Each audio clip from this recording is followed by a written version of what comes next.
This is from my memories, the Cotton Carnival in Memphis, St. Louis, and then we'd go do the Western Canadian circuit. And then come back down into the United States and come back down through the Midwest.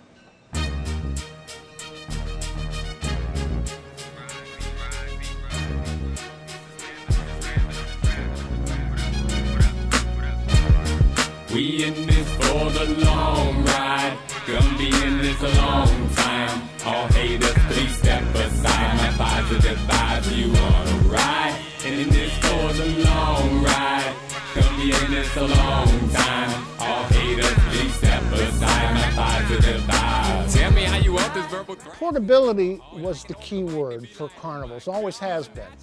Even in today's world, everything is mounted on trucks and trailers.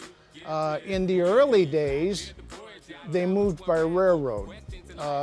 Rail cars were prevalent because every small town in America had a railroad depot. They don't anymore. But the railroad offered a safe, dependable, and reliable way of moving from town to town. Excellent taste, bit bar 16 to 8. Royal American show trains were run like traveling hotels. Each car was rented to independent producers to haul their troops, costumes, instruments, stage scenery, and tent setup. This was the publicity wagon. They would set up interviews. If the media, say a newspaper guy came by and they wanted to talk to the girl that was the star on the Gorilla Show.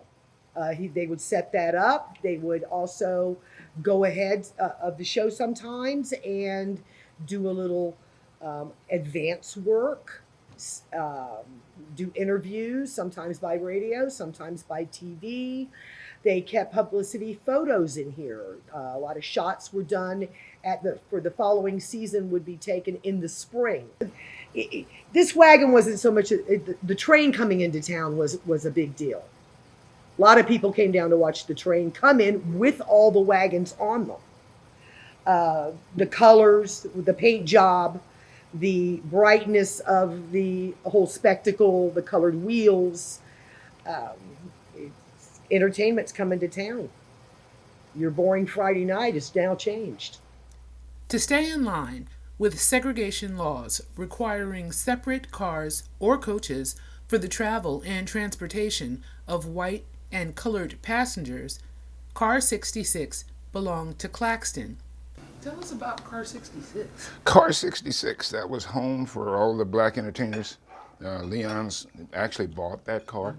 He literally owned it. You know, there was a regular train, the lower bunks and the upper bunks. And I always had to sleep up on the higher bunk. and it was never no hanky-panky. That was a rule. That was a rule. And some of them chicks, boy, they were fine and wine. Yes, God, let me tell you.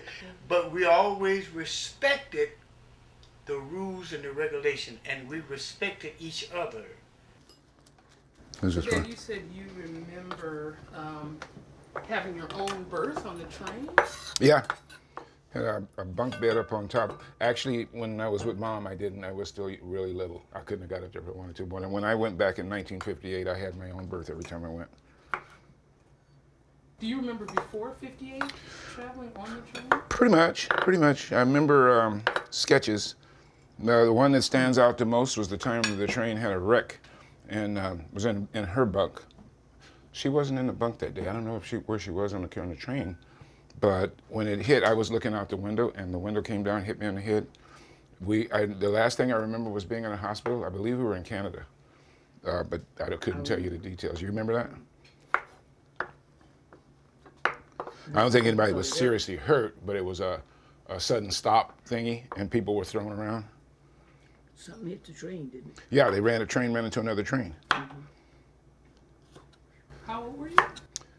Well, I thought I was 4, but everybody keeps saying, no, you couldn't remember that. I go, oh, I remember, because it hurt. There's memories when it's associated with pain.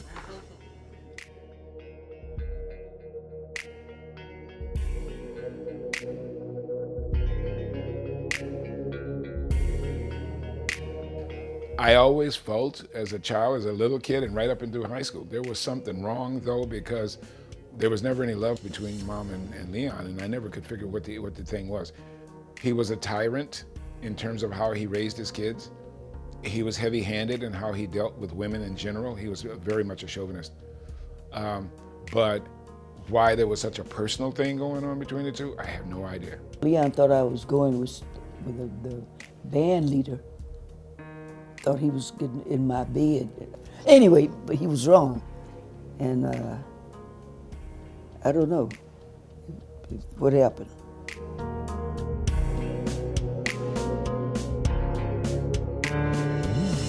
In fact, he paid a boy to marry me, And who was that boy?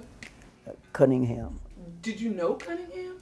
No. Do you recall? No. Okay. No, never met him. I never. Okay. No. In fact, the way I understand it, right after I was born, he was not on the site. Did Grandma ever talk about him? Nope. Not at all. No, I don't. That's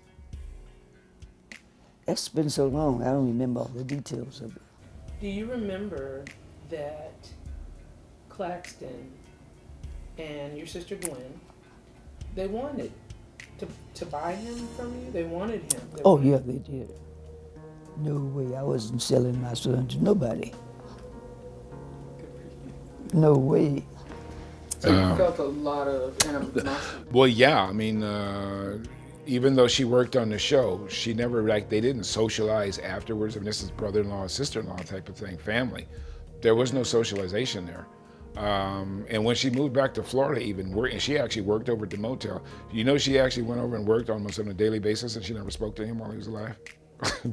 I mean, it was some serious stuff. Whatever it was, it must have taken its toll way back when she left the show in 1949. And when she left, she never looked back. When that happened, then I got fed up with the show because it was more than I began to get a better understanding of my life and of what was going on there. And I didn't have no desire to stay there. Yeah.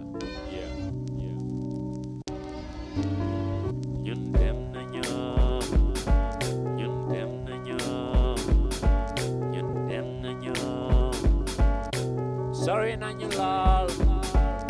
Sorry, Nanyulal. Been traveling. Sorry, Nanya. Sorry, Nanya. Sorry, Nanya, Papa Gyai. Racism was pervasive, and it was really something that was a part of the fabric of America. Sorry, Nanya, Papa Gyai. Senyan lanyi har.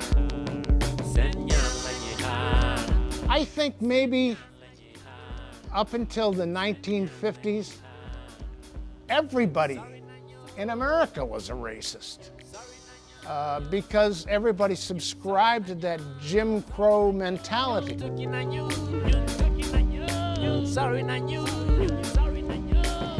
Traveling in certain cities was phenomenal on the train because we would get warnings going through some cities not to look out the window. We couldn't open the windows and in fact we had to shut the shades and don't even show our faces because they would throw rocks at the train.